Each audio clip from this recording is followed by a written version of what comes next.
Queridos, vamos abrir a Escritura na Epístola aos Hebreus, capítulo 4, e vamos ler os primeiros 11 versículos.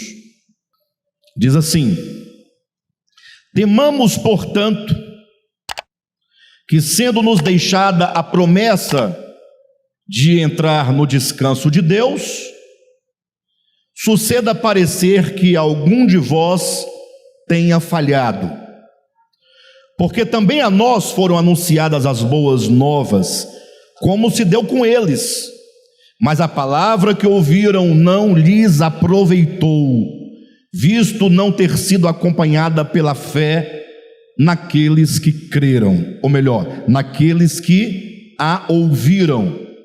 Nós, porém, que cremos, entramos no descanso, conforme Deus tem dito: assim jurei na minha ira, não entrarão no meu descanso, embora certamente as obras estivessem concluídas desde a fundação do mundo.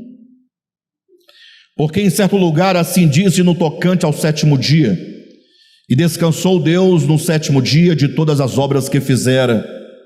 E novamente, no mesmo lugar, não entrarão no meu descanso.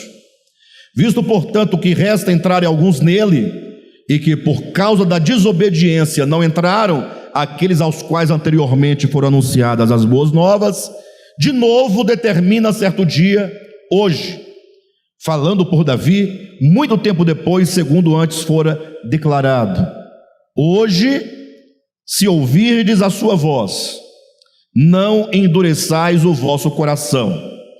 Ora, se Josué lhes houvesse dado descanso, não falaria posteriormente a respeito de outro dia. Portanto, resta um repouso para o povo de Deus, porque aquele que entrou no descanso de Deus, também ele mesmo descansou de suas obras, como Deus das suas. Esforcemo-nos, pois, por entrar naquele descanso, a fim de que ninguém caia segundo o mesmo exemplo de desobediência. Amém, igreja? Bem, queridos, lemos aqui uma porção, capítulo 4, uma parte do capítulo 4 de Hebreus, que fala sobre o repouso de Deus. O tema do repouso de Deus em Hebreus começa no capítulo 3, né, e continua no capítulo 4, e isso já iria desconfiar, porque no capítulo 4 começa: temamos, portanto. Ou seja, esse portanto está ligando o que se dirá ao que foi dito anteriormente, o que significa que o capítulo 4 é a continuação, embora como conclusão, do capítulo 3. Então é um tema só, é a conclusão sobre o descanso que foi dito no capítulo 3. Agora, com respeito ao tema, qual é o lugar do meu repouso, também já dá para desconfiar que isso aqui é um trecho da Escritura, lá do livro de Isaías, capítulo 66, quando Deus, ele diz: o céu é o meu trono, a terra é o estrado dos meus pés. Que casa me edificarei vós? Qual é o lugar do meu repouso? Não é? Então, essa é uma expressão tirada lá de Isaías. Mas veja que em Hebreus capítulo 4, 3 e 4, fala sobre o descanso de Deus, no qual nós devemos entrar. Está falando que o povo de Israel não entrou no descanso de Deus.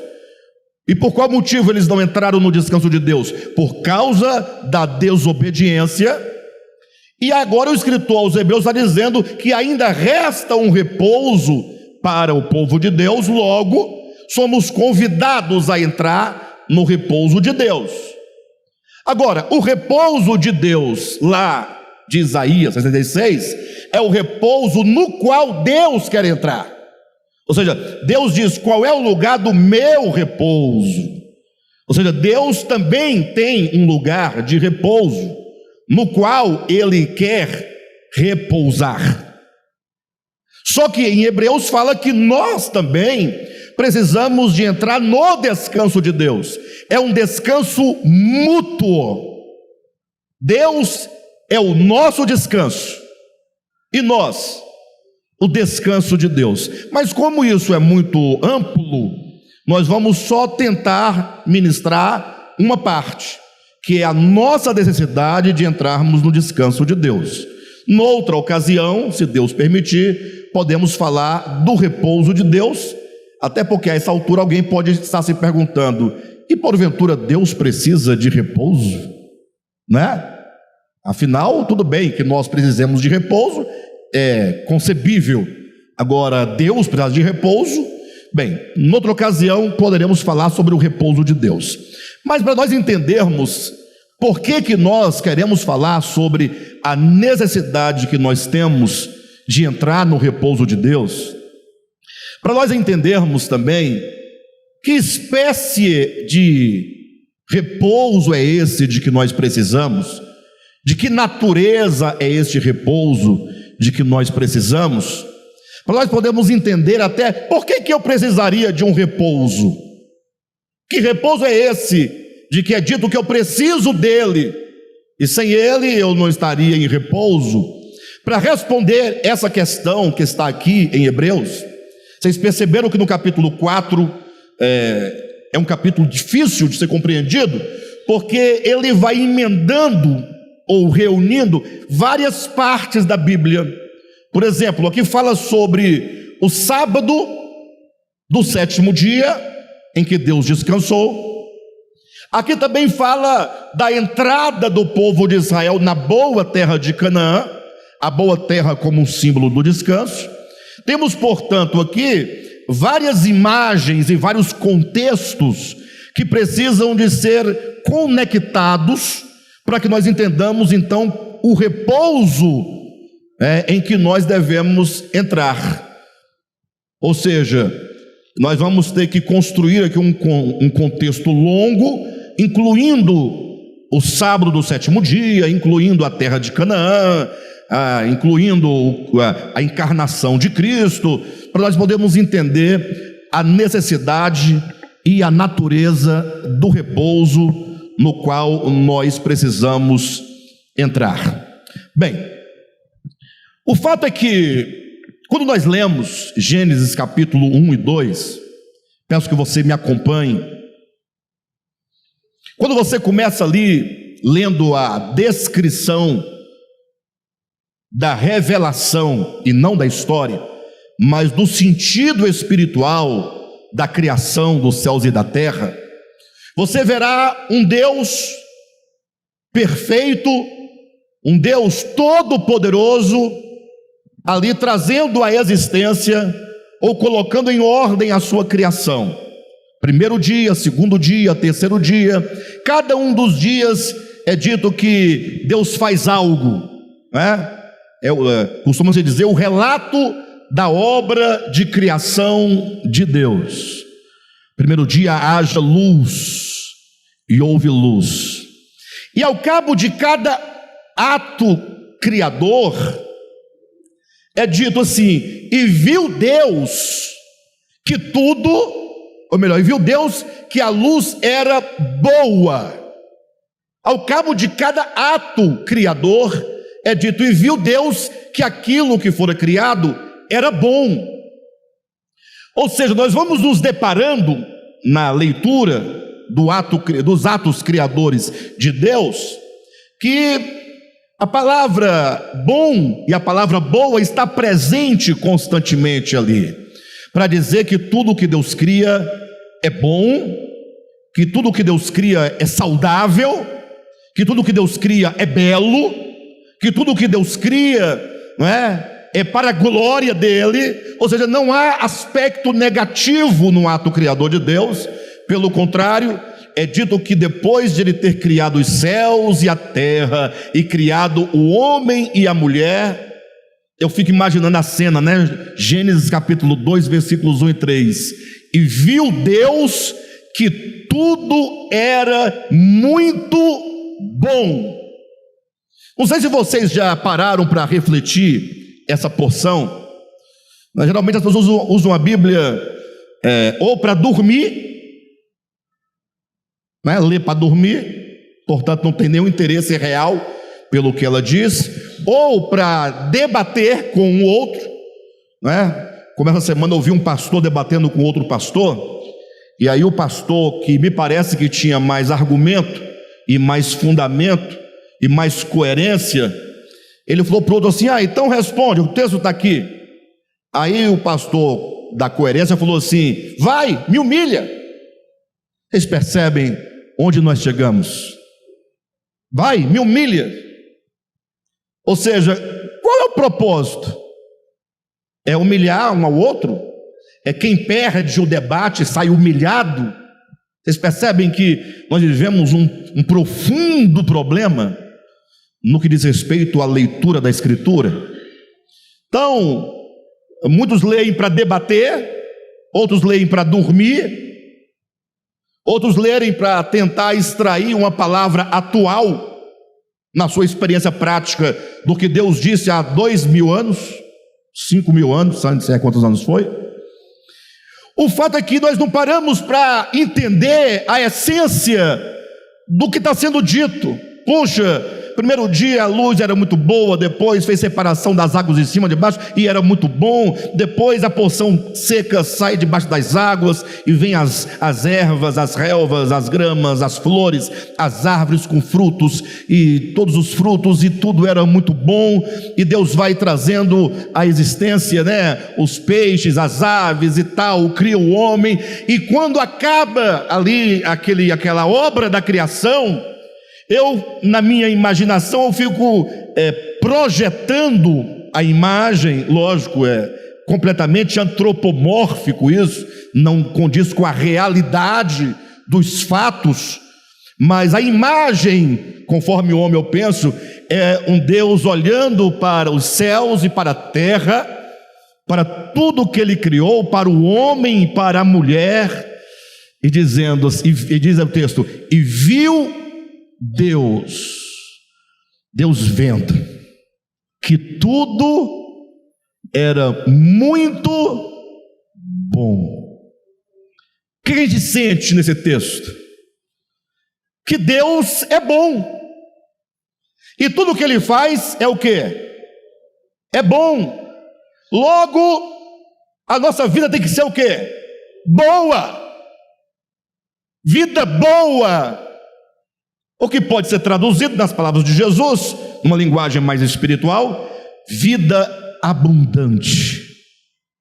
Eu vim para que tenham vida e a tenham em abundância.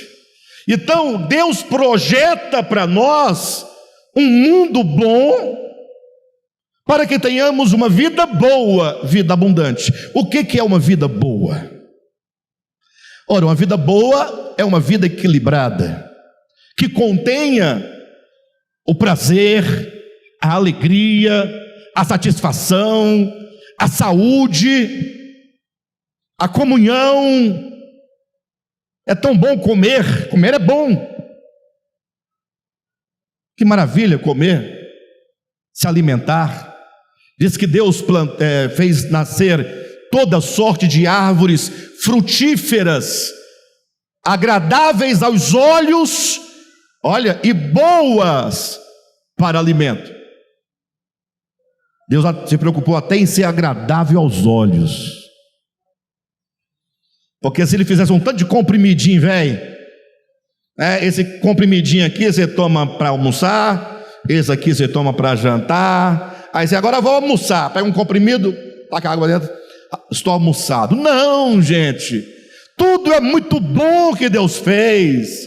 Deus falou: eu vou colocar prazer ao se alimentar, colocar sabor, colocar cheiro, textura. Tudo que Deus fez é muito bom. E tão logo o texto de Gênesis diz: e viu Deus que tudo era muito bom, é dito, então abençoou o Senhor o dia sétimo e o santificou, e descansou no dia sétimo, no dia em que fizera e completara toda a sua obra. Então vocês percebem que a ideia de Deus que é bom, de um Deus que cria as coisas boas e nos quer dar uma vida boa, produz o quê? Descanso.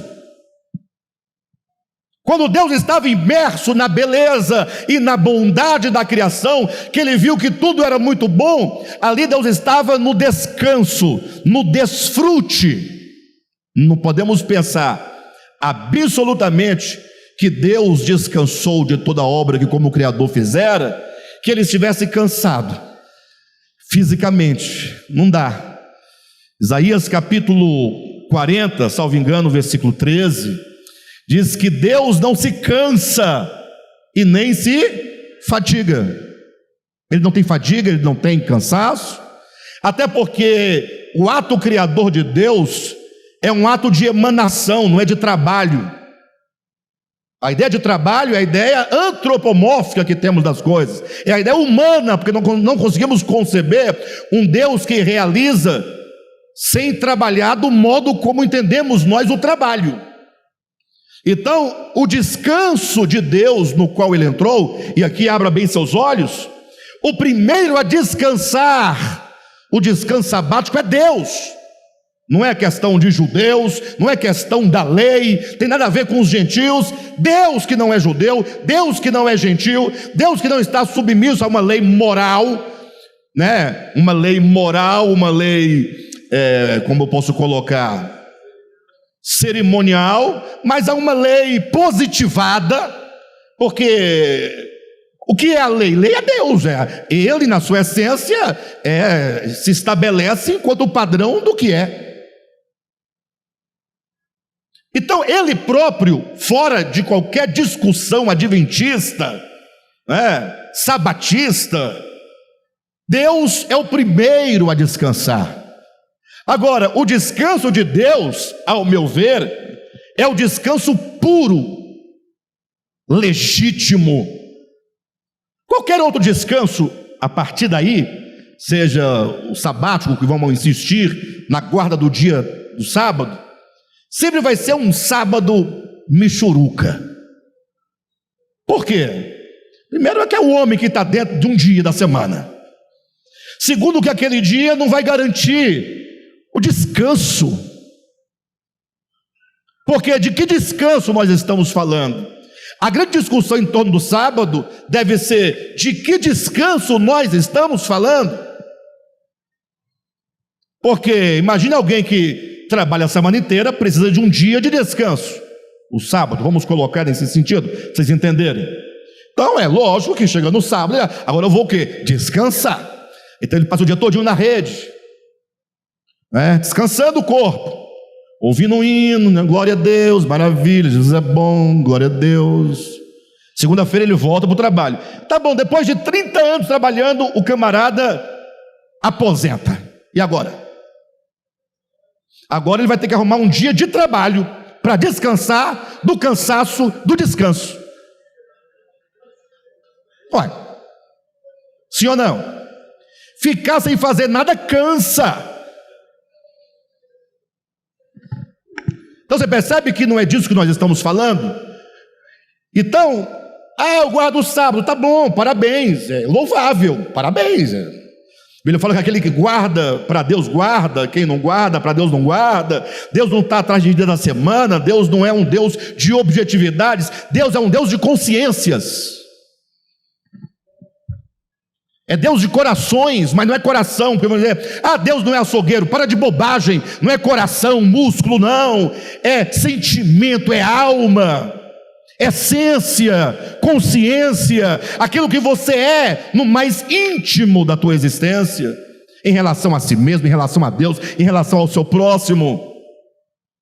De modo que se tem algum descanso puro e verdadeiro e genuíno, é o descanso que Deus teve após o ato da criação, que não é descanso físico, mas que é o prazer da beleza, é a catarse do sagrado, do divino, do belo, da coisa boa, é a satisfação plena. Essa obra reflete o meu desejo, esta obra reflete a minha bondade, e é gostoso vê-la assim, tão boa. Dá para entender o conceito?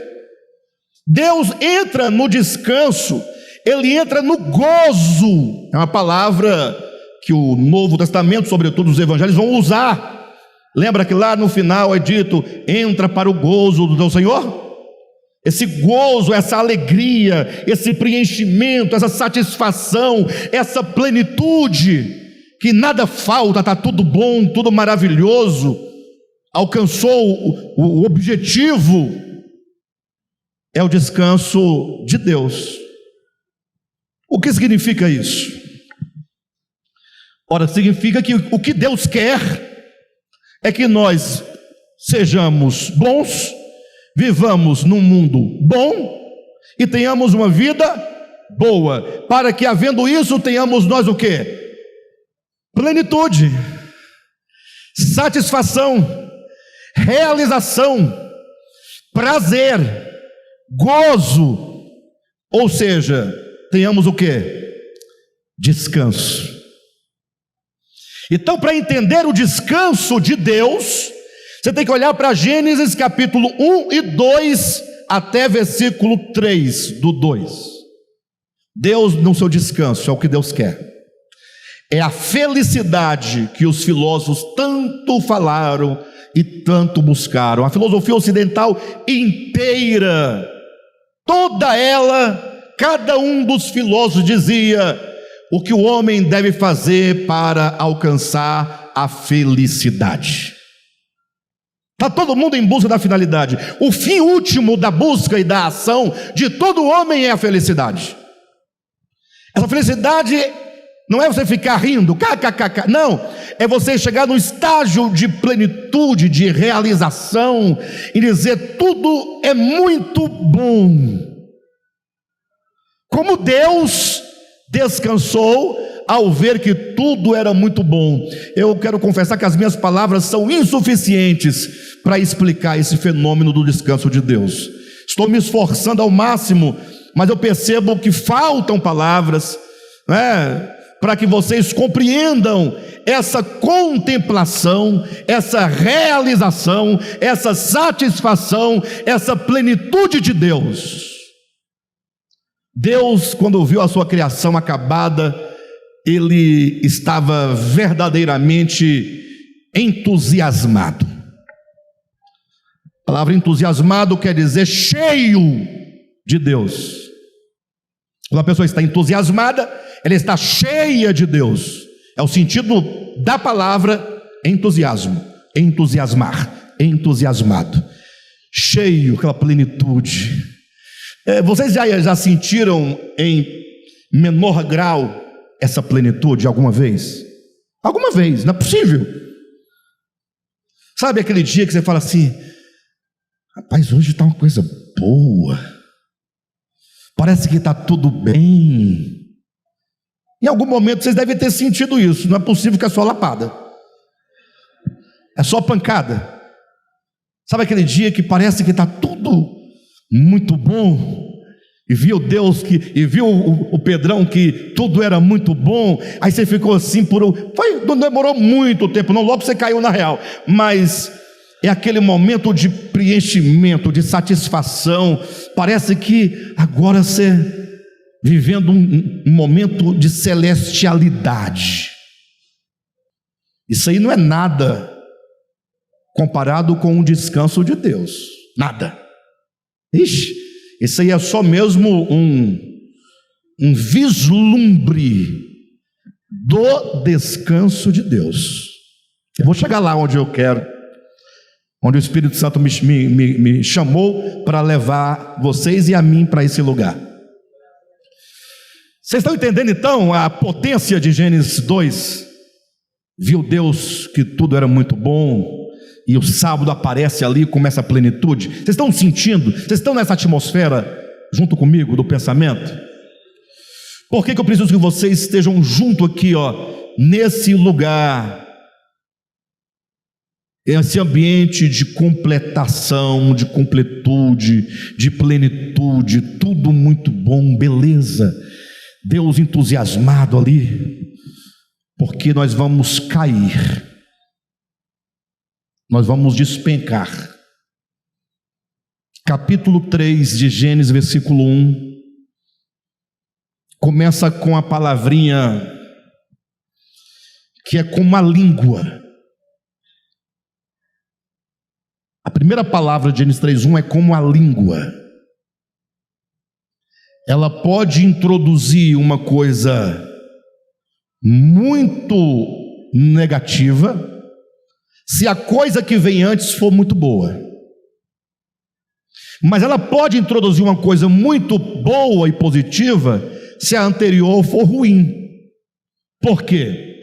Porque é uma expressão de contraste, de adversidade. E assim é a língua, com ela você pode abençoar ou pode amaldiçoar. Por isso que eu falei que é uma palavrinha, né, que é como a língua. Mas o que vem antes do mais? Pause, volte, vamos subir.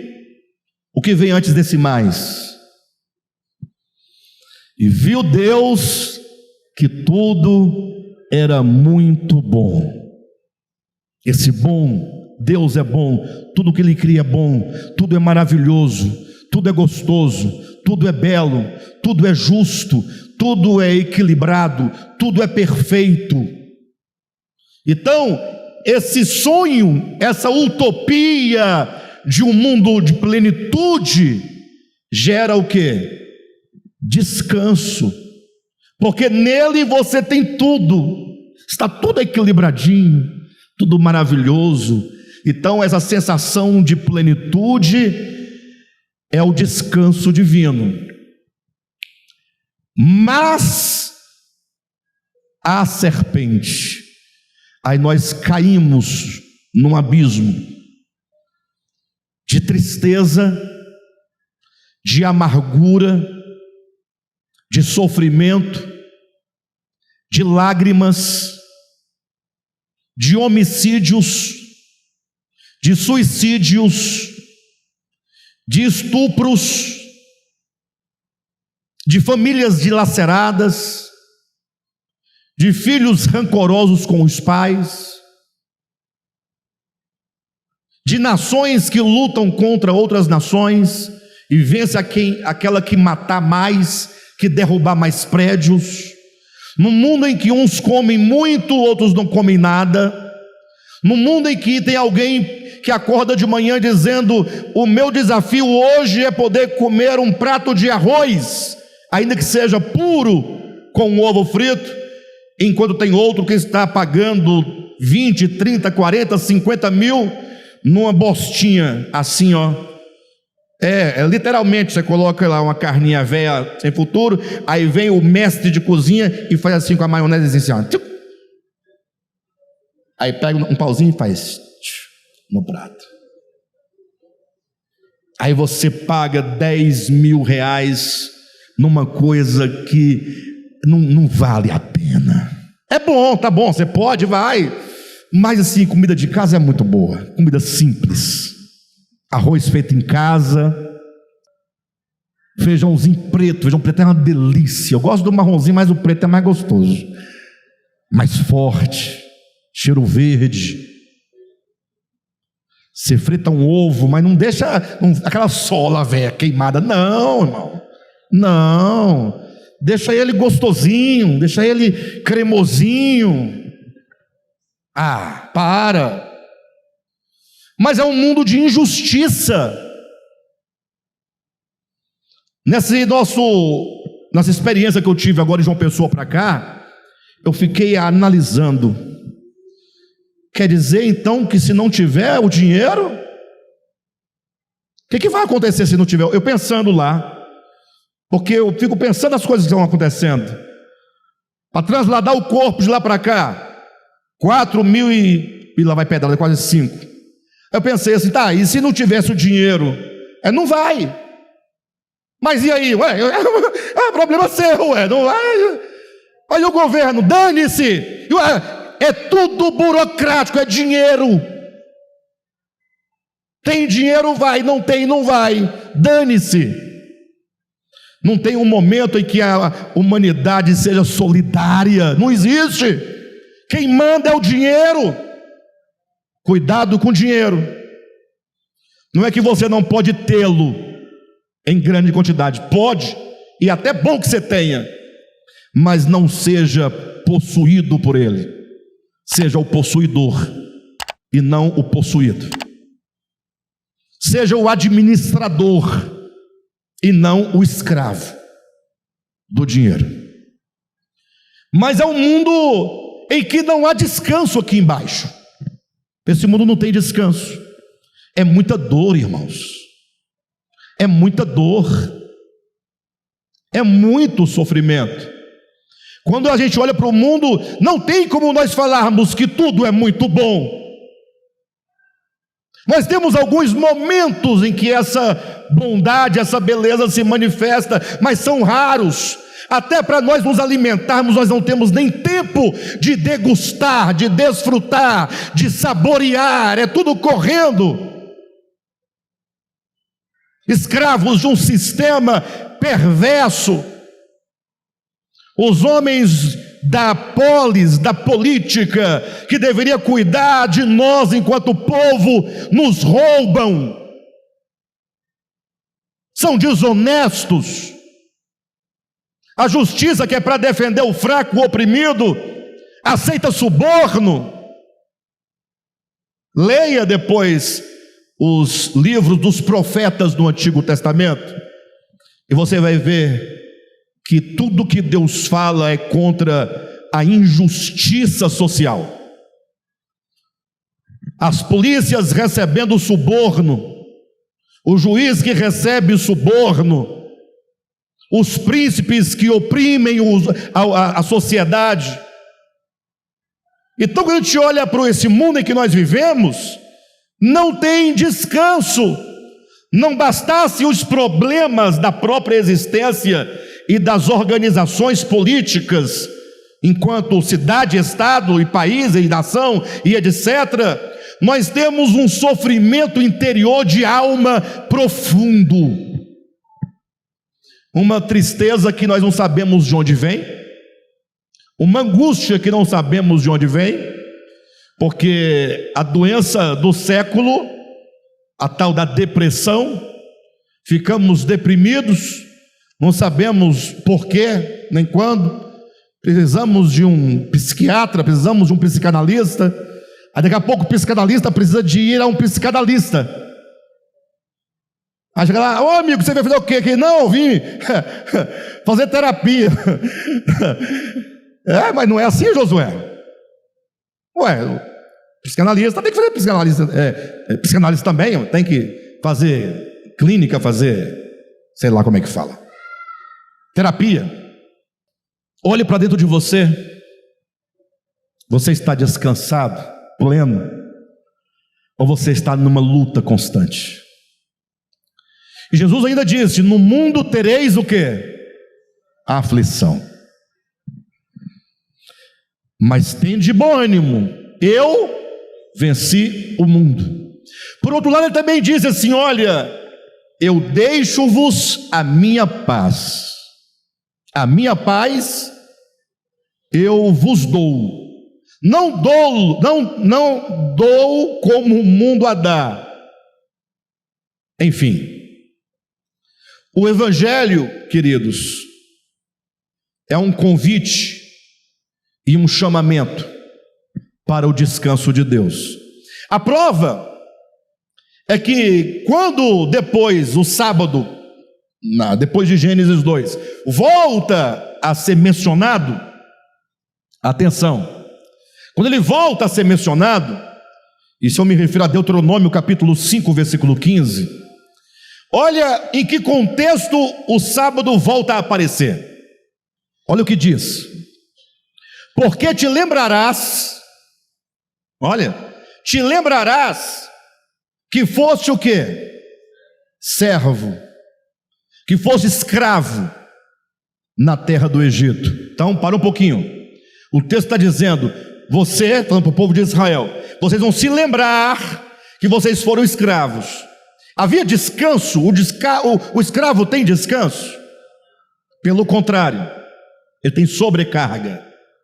Então o Senhor foi lá, libertou o povo de Israel da escravidão, para dar-lhes o quê? Descanso. Então diz, porque te lembrarás que foste servo na terra do Egito, e que o Senhor teu Deus te tirou dali, com mão poderosa e braço estendido, pelo que o Senhor teu Deus te ordenou que guardasses o dia de sábado. Ou seja, o sábado agora ele volta a aparecer na Escritura com um sentido de redenção. Ou seja, vocês irão guardar o sábado, disse Deus para o povo de Israel, para que vocês se lembrem que vocês eram cativos, que vocês eram escravos, sobrecarregados, e agora vocês foram libertos. O fardo foi tirado, o trabalho foi tirado, vocês agora estão em alívio, vocês agora vão entrar na terra de Canaã. Essa terra é o descanso, representa o descanso, e o sábado, portanto, será celebrado como uma lembrança da redenção, como uma lembrança, é um descanso fictício, porque é um dia da semana, porque apenas representa um descanso maior, porque o sábado está associado com a escravidão do Egito. Ora, se eu sair da escravidão do Egito tem 100 anos, um exemplo, já não estou cansado daquele cansaço. Tá, eu estava escravo no Egito, ok? Deus me tirou de lá. Tem 1 ano que Deus me tirou de lá. Eu guardo ainda o cansaço, daquele cansaço do trabalho físico? Por que eu tenho que guardar o sábado? Para me lembrar que o Senhor me livrou da escravidão, do peso. Porque a escravidão é o contrário do descanso. Então, o sábado aqui celebra a redenção, o que implica que se a serpente, mais a serpente, Gênesis capítulo 3, mais a serpente, se a serpente ali entra, mais a serpente, mais sagaz que todos os animais, aí vocês sabem o restante do texto, aí é o registro da queda do homem, ou seja, é o pecado que introduz na experiência humana toda sorte de males, toda angústia, todo sofrimento. Alexandre, mas nós não temos como nos livrar de tantos sofrimentos que tem na terra. Mas Jesus falou, no mundo tereis aflições, mas tende bom ânimo, eu venci. Só que de outro sofrimento, de um outro peso, fala também a Escritura, quando é dito, eu vos dou a minha paz. Você sabe em qual momento, em qual momento que Jesus fala essas palavras, eu vos dou a minha paz eu vos dou? Foi no momento mais crítico da sua experiência humana. Foi o momento em que ele estava suando gotas de sangue. Foi o momento em que ele disse, a minha alma está profundamente triste até a hora da morte. Foi o momento em que o seu semblante foi decaindo, porque dali do cenáculo ele seria preso e enfrentaria toda a perversão dos homens maus contra ele. Ele enfrentaria o império das trevas, como ele próprio disse, aí vem o príncipe das trevas e ele nada tem em mim. Então esse momento de profunda angústia em razão dos acontecimentos que teriam lugar na história, ele diz, deixo-vos a minha paz. Sabe o que significa? Que é possível ter paz, e é possível ter descanso, mesmo em meio ao sofrimento. Alguns sofrimentos nós só vamos nos livrar deles no novo céu e na nova terra, quando diz que toda lágrima será enxugada, não é? Não haverá mais morte, nem luto, nem pranto, porque as primeiras coisas passaram, tudo se fez novo. Só lá. Mas hoje você pode entrar no descanso de Deus. Que descanso é esse? É o descanso do Espírito. É onde você vai encontrar plenitude. É como se estivesse tendo um grande furacão, e quem está de fora está sendo alvo daquela ventania que levanta tudo do solo. Mas se você pudesse olhar bem no olho do furacão, ali acalma. Acalma. Bem no centro há uma calma. Então, mesmo com todas as dificuldades que nós enfrentamos, nós podemos ter calma, paz, certeza, segurança, porque o amor de Deus, a verdade de Deus, o evangelho de Deus, a redenção de Deus nos traz descanso. Eu falava para a irmã Denise agora de manhã, antes de vir para cá. Falei, minha irmã, você vai ter que agora reaprender a viver.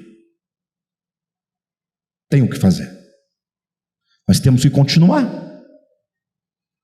Ou não temos? A dor vai ficar aí.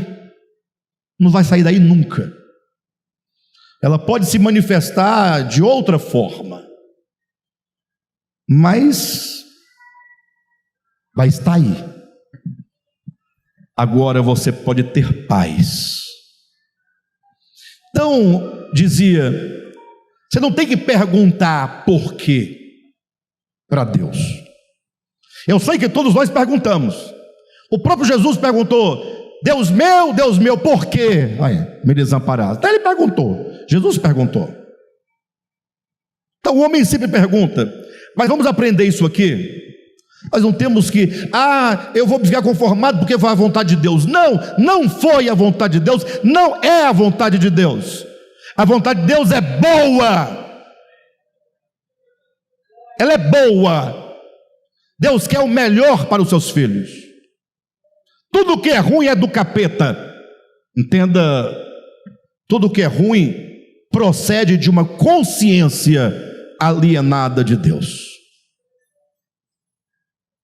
Agora, se Deus não tem nada a ver com isso, quando eu falo nada a ver, Ele não é o autor, Ele não tem uma vontade que dirige isso, como é que nós vamos fazer a relação de Deus com o acontecimento?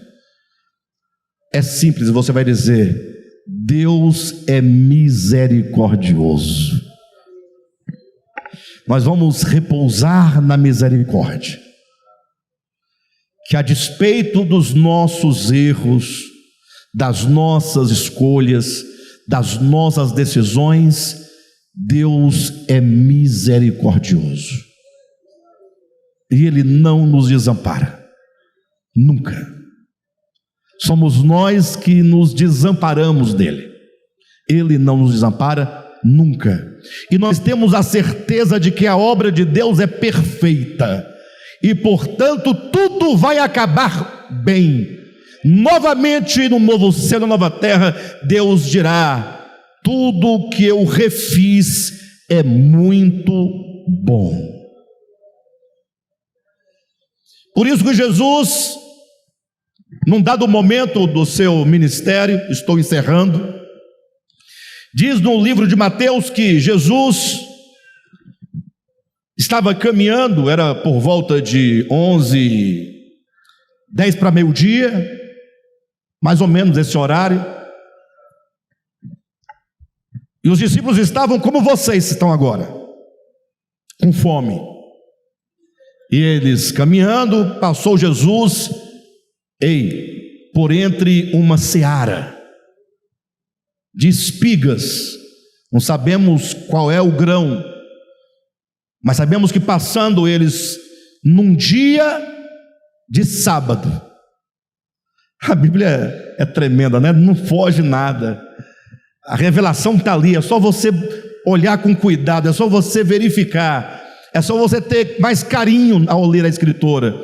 Passando Jesus em dia de sábado, no meio de uma seara, juntamente com seus discípulos, era por volta de 10 para meio-dia, não diz o horário lá, mas, né? Talvez pudesse ser também 2 da tarde, passou um pouco. O certo é que passou da hora do almoço. Ou estava na hora ou estava passando, ou tinha passado bastante. Os discípulos com fome viram as espigas. Eles entraram, começaram a colher espiga, aí um arranca daqui, começam a comer espigas. Só que tinha sempre um fariseu à espreita.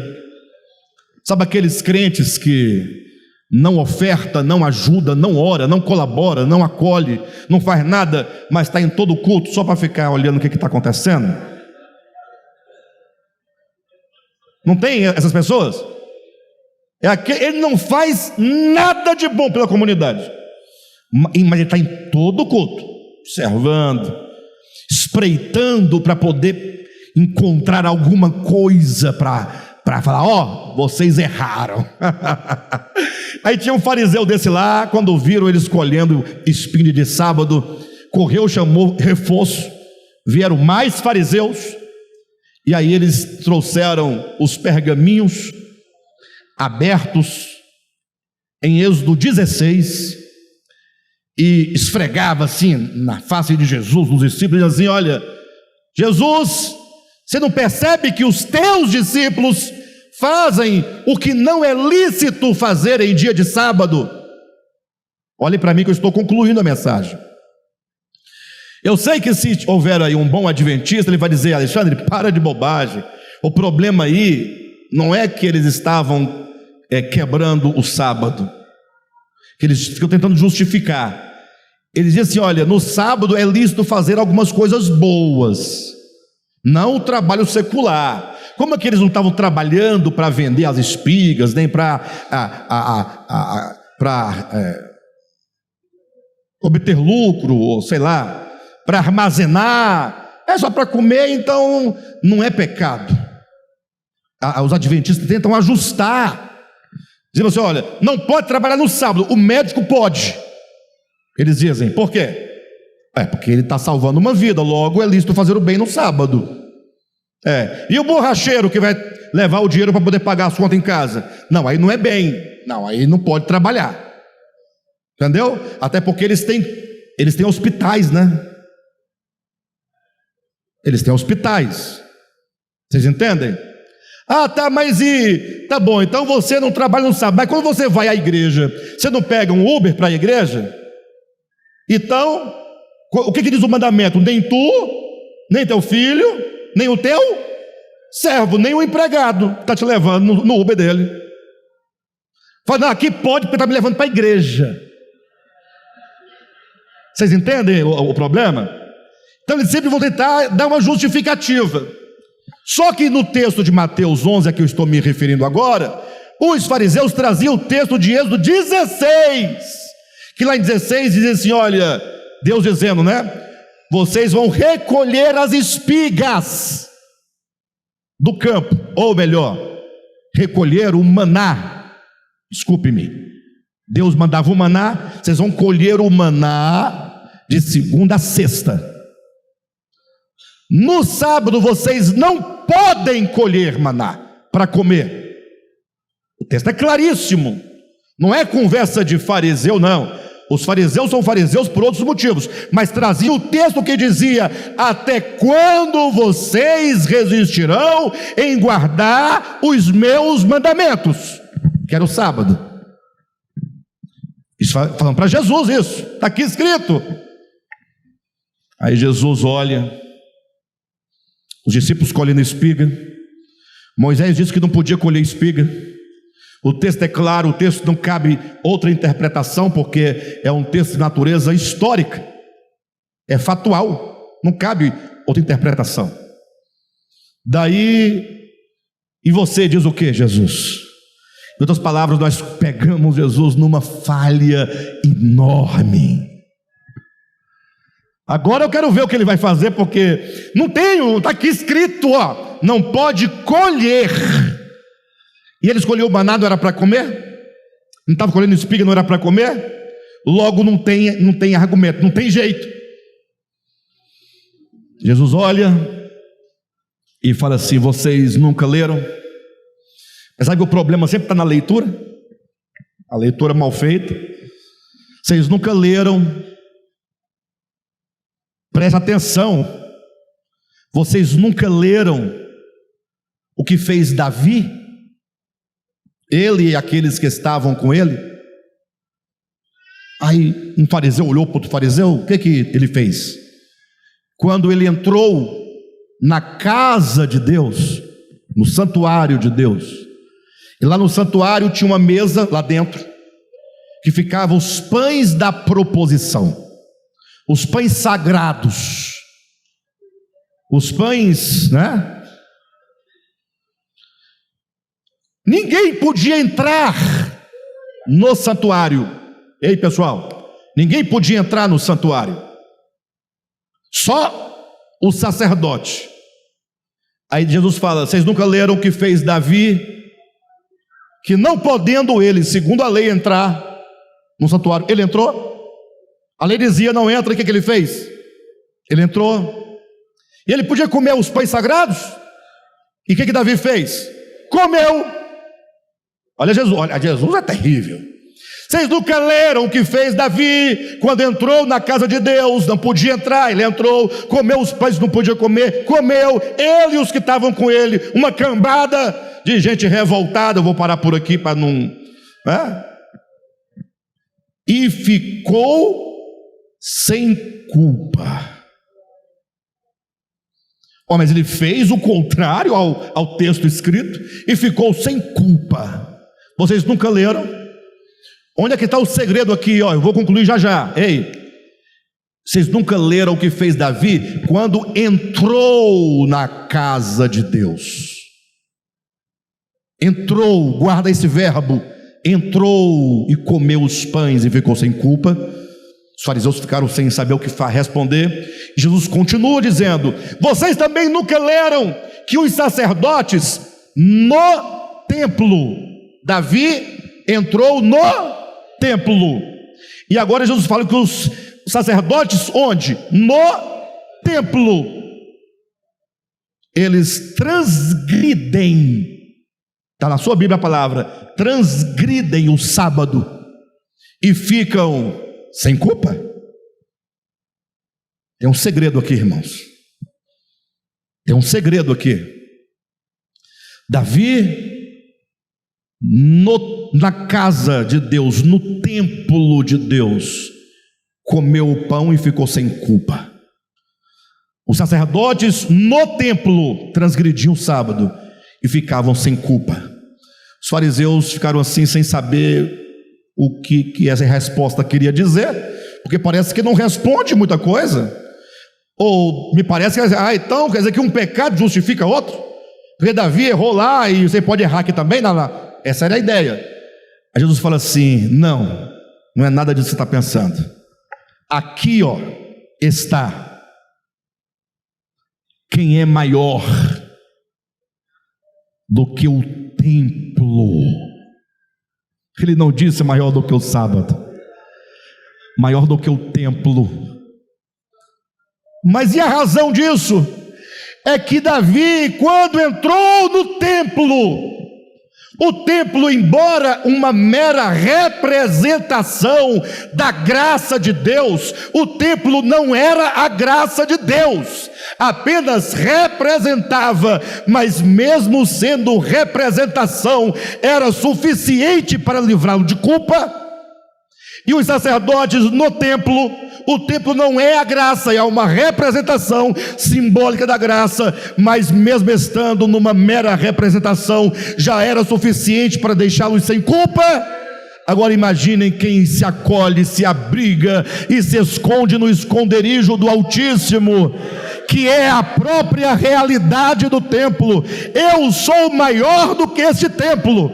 Se o templo os isenta de culpa, quem está em mim, nenhuma condenação há.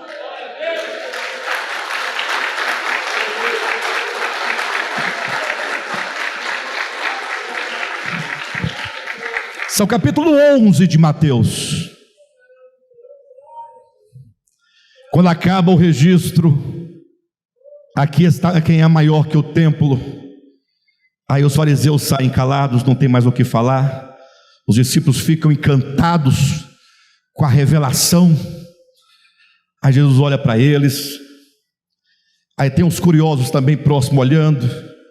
Jesus olha para todos e fala assim: vinde a mim, os que estão cansados. Vocês entenderam a relação? Acabou de falar do sábado, acabou de falar do templo.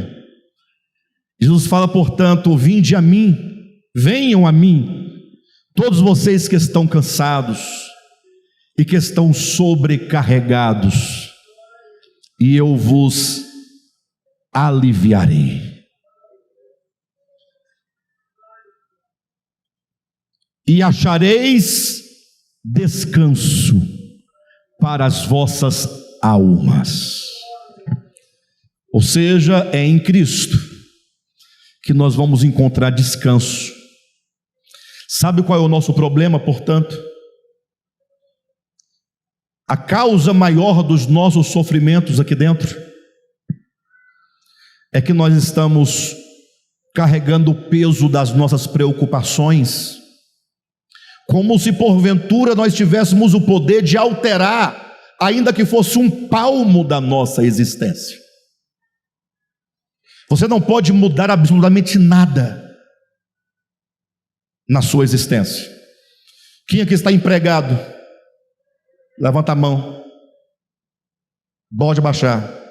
Quem está bem empregado? Isso. Olha, você não pode ser ingrato com Deus, não. Quem está bem empregado? Bora, Roberto, levanta a mão. Oxe, mas se o Roberto não estiver bem empregado, ninguém mais está, ué. Servidor público. O aposentado é o que está melhor ainda. Você está empregado, o aposentado está empregado.